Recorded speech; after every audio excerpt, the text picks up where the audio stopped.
meus pés.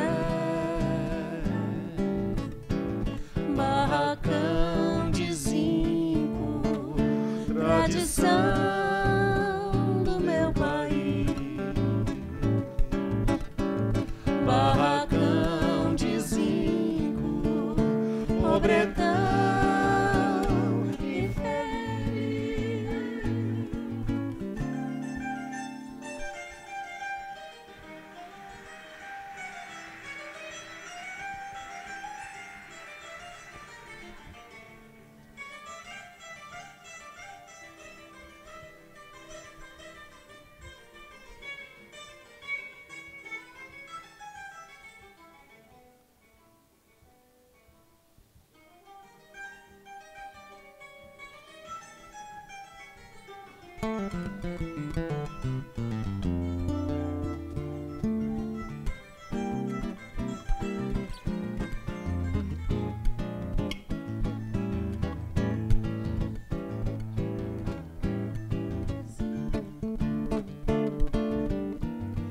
Barracão de zinco, barracão de zinco, barracão de zinco.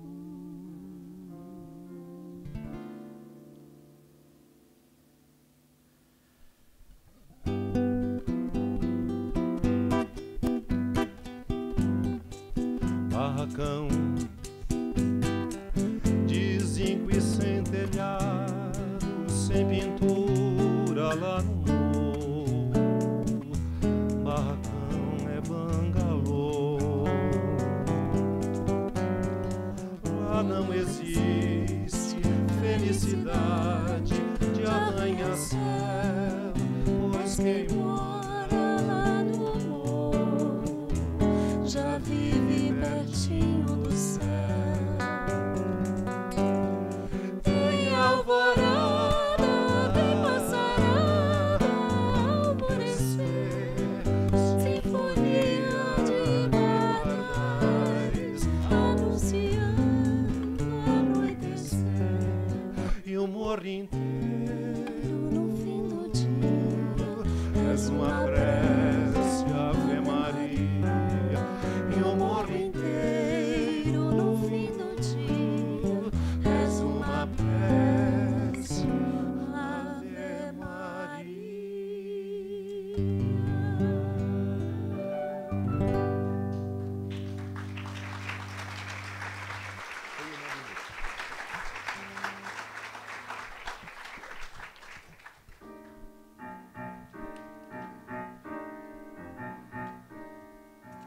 Feio, não é bonito.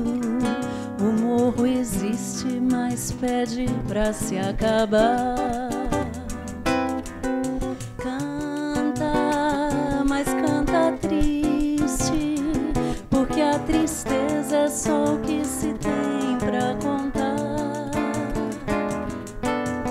Chora, mas chora rindo, porque é valente e nunca se deixa quebrar.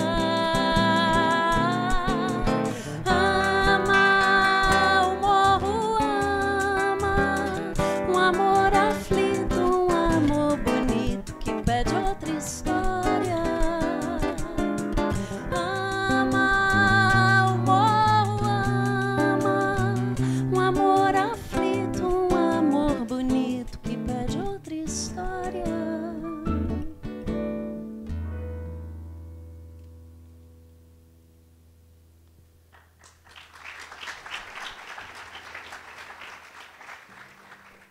Entre barracão e Ave Maria no morro, e feio não é bonito, manifesta-se um contraste. Este contraste, ou esta oposição, ela se evidencia de maneira formidável entre o final dos anos 50 e começo dos anos 60. Esta oposição supunha muitas coisas que fizeram a história brasileira nas últimas décadas, principalmente daqueles anos antes do golpe de 64 e depois do golpe de 64, pelo menos até 68, 69. As oposições, os contrastes, exploravam aquilo que, naquele momento, vinha à tona como nunca tinha vindo até então no Brasil, embora fossem resíduos históricos brasileiros. Isto é, a desigualdade, a injustiça, a dependência, a dominação do capital nacional e internacional, a deficiência na educação, na saúde, etc.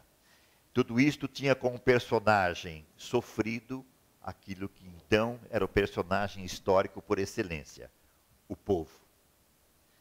Porque, naquele momento, essa contradição que fica claro nessas músicas, de um lado, uma exaltação do morro, como se o morro fosse uma natureza edênica, paradisíaca, e de outro lado, o morro que pede para contar outra história, porque feio não é bonito.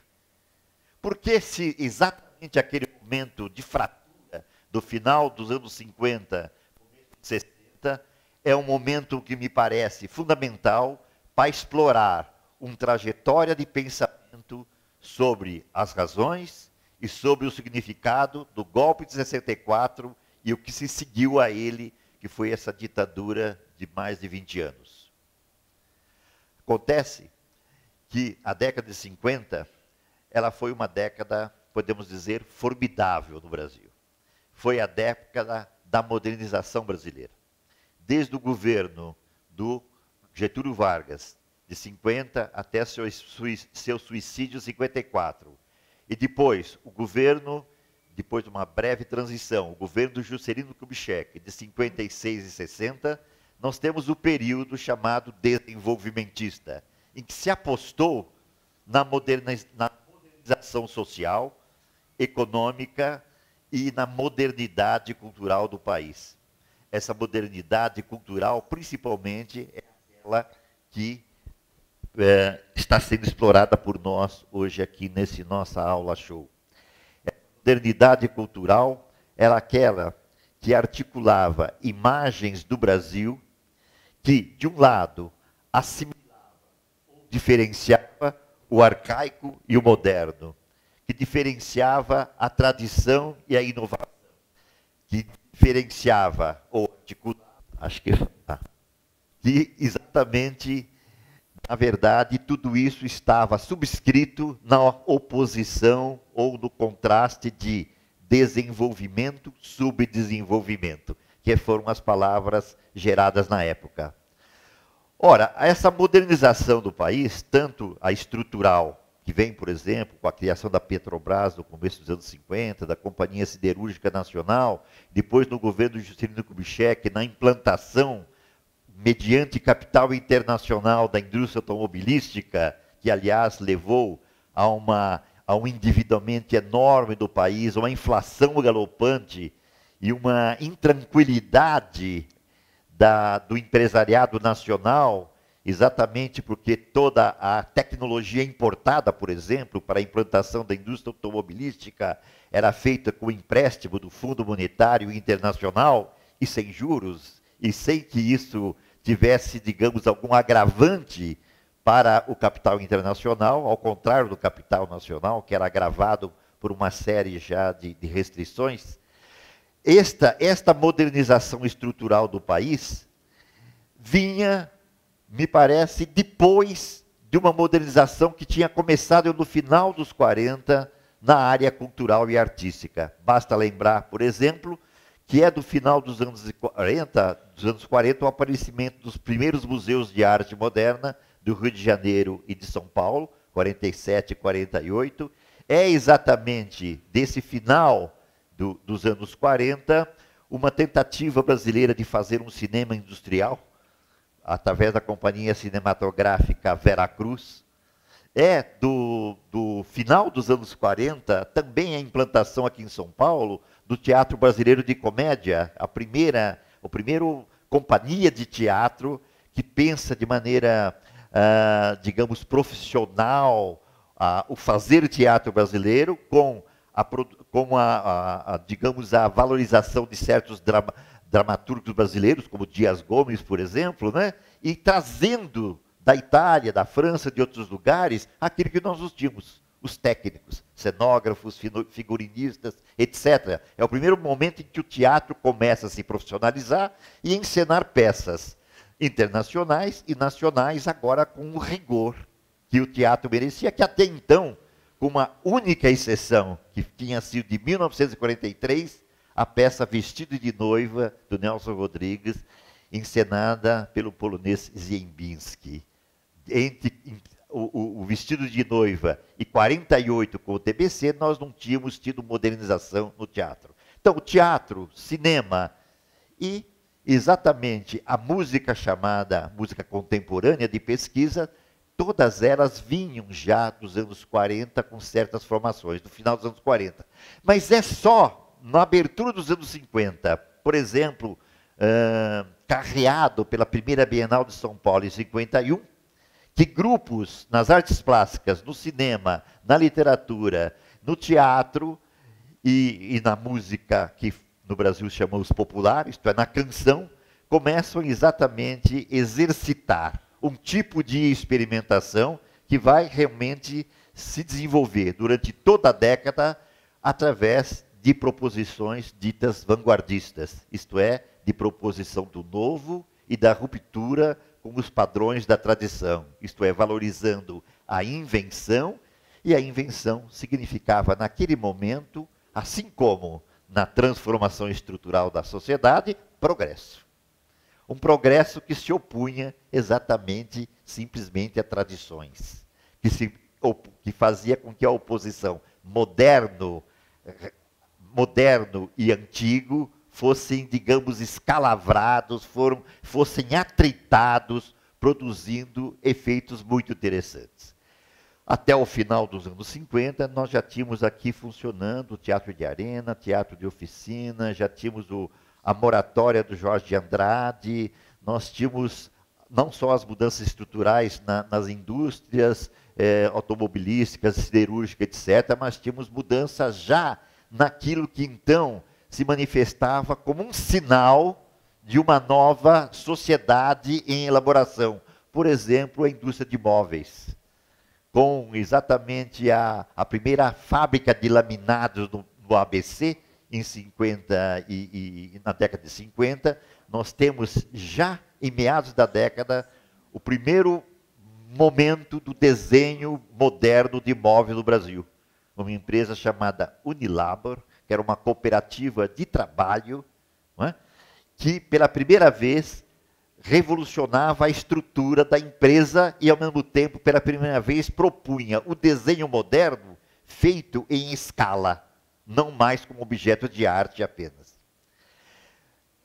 Estou dando esses exemplos para mostrar exatamente como nos anos 50, quando ele chega ao seu final, por exemplo, com o aparecimento da Bossa Nova em 58, que é uma modernidade musical, não só, como vocês sabem, pelo Tom Jobim, pelo maestro Tom Jobim, mas pelo canto e pela batida de João Gilberto, em que nós temos ao mesmo tempo o samba brasileiro, a música brasileira, e temos uma projeção e uma fricção deste samba, desta música, com uma informação fundamental dos anos 50, que é o jazz americano. Né? É neste final dos anos 50 que nós temos grupos de vanguarda nas artes plásticas, no Rio de Janeiro e em São Paulo, que nós temos uma certa proposição estética perpassando a música, o cinema, o teatro, a literatura, inclusive, e que, de certa forma, dão uma resposta àquela modernização que era exatamente buscada. Essa modernização vinha também juntamente com esse desenvolvimentismo do governo JK, isto é, a transformação do país em 5 anos, que deveriam fazer o papel de 50 anos de atraso, dizia o JK, não é? Esta transformação artística, ela estava já se projetando no domínio daquilo que nos anos 60 vai ter um desenvolvimento muito grande, que é a cultura de massa. Tanto uma reformulação dos jornais, como o aumento da publicação de revistas e o aumento da produção editorial de modo geral. Quer dizer, produção de vanguarda, isto é, de ponta. Pesquisavam as artes em geral, a literatura, ao mesmo tempo que a indústria buscava o seu ponto de definição exatamente de avanço e de progresso. Esta articulação de indústria e avanço das vanguardas tem logo os seus efeitos. Ora, um dos efeitos mais interessantes deste avanço, tanto estrutural como na cultura e nas artes, é que esta oposição que foi aludida aqui no começo do nosso show, esta oposição entre exatamente o barracão de zinco e depois uma palavra de crítica a esse barracão de zinco, propondo que ele não deva ser aceito, mas deva ser criticado, porque o feio não é bonito, e o morro inteiro pede para se acabar, para ser transformado. Um dos efeitos maiores é o aparecimento, já no final dos anos 50, de um filme notável, que é o Rio 40 Graus, do Nelson Pereira dos Santos. Ele é um sinal daquilo que vai ser desenvolvido durante os primeiros anos da década de 60, que é o chamado cinema novo, do Glauber Rocha, com Barra Vento, depois com Deus, o Diabo na Terra do Sol, e que depois com Vidas Secas, também do Nelson Pereira dos Santos, assim por diante. Evidentemente que esse cinema se desenvolvia com uma linguagem popular, já que punha em questão o barracão e fazendo a crítica do barracão, isto é, colocando como personagem histórico no seu centro o povo, e simultaneamente nós temos também se desenvolvendo nesse período um cinema e também uma música e também um teatro que ao mesmo tempo tentava contemplar outros aspectos da cultura brasileira. Se nos anos 50 o correspondente no cinema ao barracão seria o cangaceiro de Lima Barreto, por exemplo, o homem do povo que aparece no cangaceiro é exatamente um homem que mais é uma retórica de homem do sertão do que propriamente um homem efetivo do sertão. Enquanto que o homem do povo, que aparece no Rio 40 Graus, e depois vai aparecer numa sequência de filmes dos anos 60, como Arraial do Cabo, Barra Vento, assim por diante, né? São exatamente personagens populares, isto é, personagens que não representariam o povo, mas que seriam signos do povo pedindo para ocupar o seu lugar histórico. Esta é a grande virada que se dá na passagem dos anos 50 para os anos 60. Como vocês sabem, os anos 60 se abrem politicamente com um choque traumático. Após o auge da afirmação da modernidade brasileira, em 1960, com a inauguração de Brasília, contudo, que ela é signo de modernidade, não é só modernidade na arquitetura, mas seria modernidade no sentido social e político, de que a partir do Planalto Central do Paris se irradiaria uma ação política, social e cultural para todo o país em todas as direções. Esta era a modernidade desejada e que já estava sendo prefigurada nos anos 50, exatamente na exploração desta oposição entre antigo e moderno. Não é? Uma oposição, aliás, que era, digamos, estudada e posta em prática no governo do Juscelino Kubitschek, a partir de um organismo ou de um órgão, que na verdade era um instituto fundado em 1955, na transição do governo do Getúlio para o governo do JK, isto é, durante o governo Café Filho, que foi a criação do ISEB, Instituto Superior de Estudos Brasileiros, um organismo da maior importância do Brasil, porque ele foi criado, era um órgão diretamente ligado à presidência da República, foi constituído por filósofos, sociólogos, educadores e economistas, exatamente para pensar o que seria a passagem do subdesenvolvimento para o desenvolvimento. O que seria como seria o enfrentamento dessa fricção do arcaico e do moderno no Brasil. E isto, até o final da década, foi sendo, digamos, evidenciado. Muito bem, na virada dos 50 para os 60, esta pesquisa e essa reflexão do ISEB já estava dando seus frutos. Enquanto politicamente vivíamos o momento traumático da renúncia do Jânio Quadros, pouco mais de 6 meses depois de ter exatamente subido ao poder nos braços do povo, literalmente, e deixando de uma hora para outra o país quase que acéfalo, não é? Nesse mesmo momento, já estão sendo explicitados na música popular, no cinema e no teatro, principalmente, e um pouco também na literatura, uma crítica desta realidade brasileira evidenciada pelos estudos do ISEB e cada vez mais conhecida. Realidade brasileira foi um termo que ficou na boca de todo mundo durante toda a década de 60. Ao se pronunciar a palavra conscientização a expressão conscientização da realidade brasileira, isso era um programa político e que se tornou um programa estético-cultural, artístico-cultural. Tratava-se o tempo todo de, finalmente, conhecer o Brasil. O Brasil não era conhecido. Os modernistas tinham tentado conhecer o Brasil, mas o Brasil ainda não era conhecido. O Brasil era mistificado.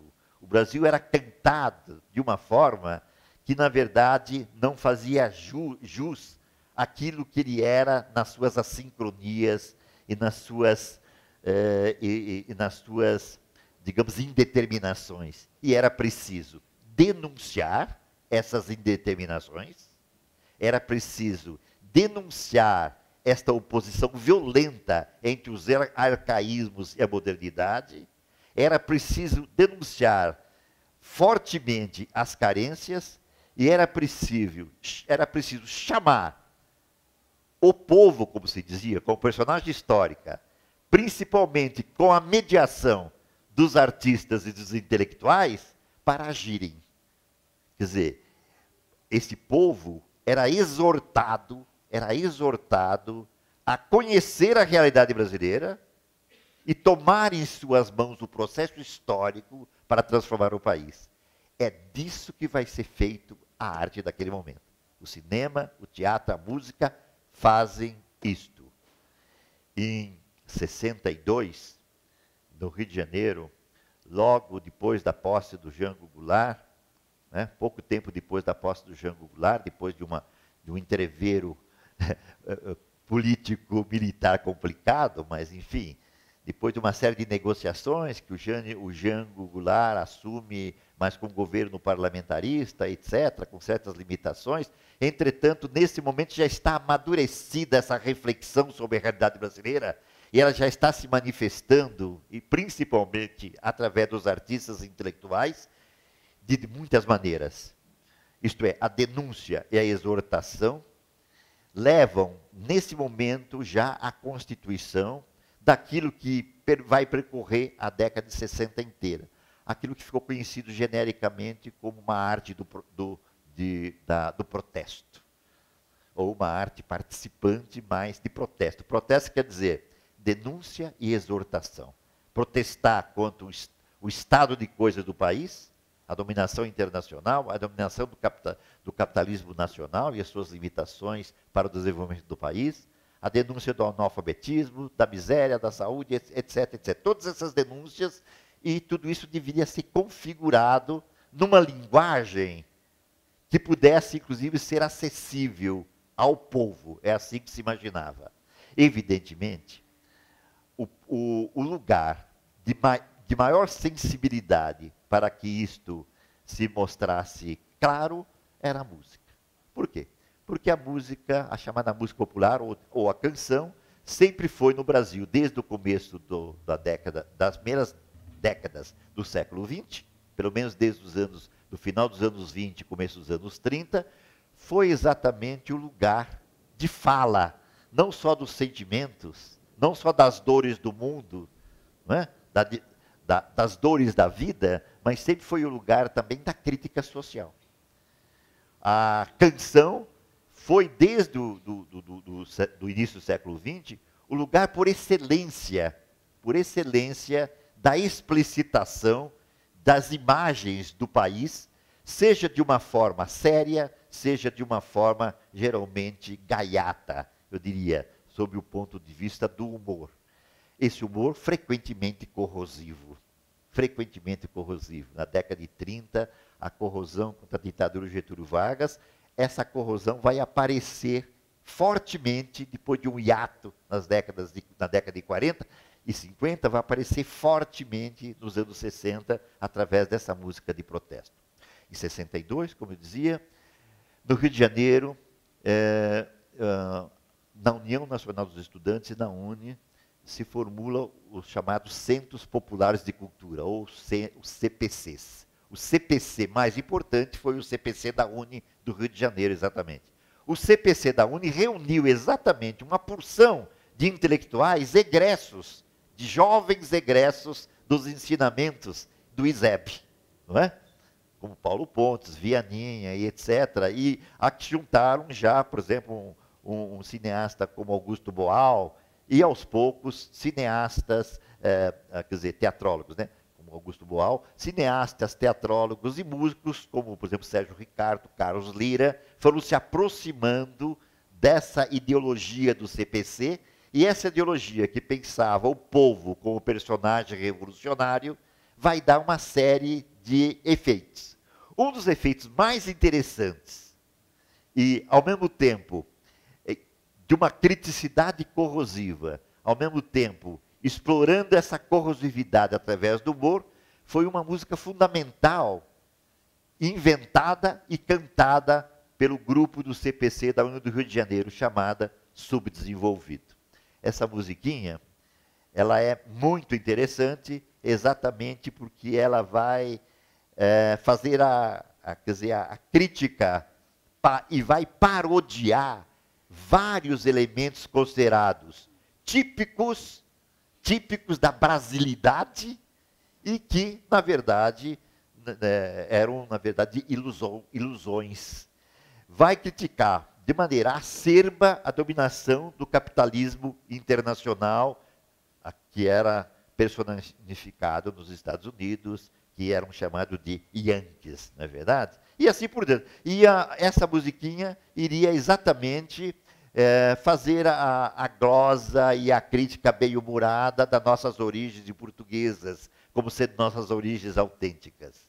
E o tempo todo a música, na verdade, fazia uma espécie de carnaval de todas essas referências julgadas essenciais para a cultura brasileira e que, na ocasião, funcionavam como uma ilusão.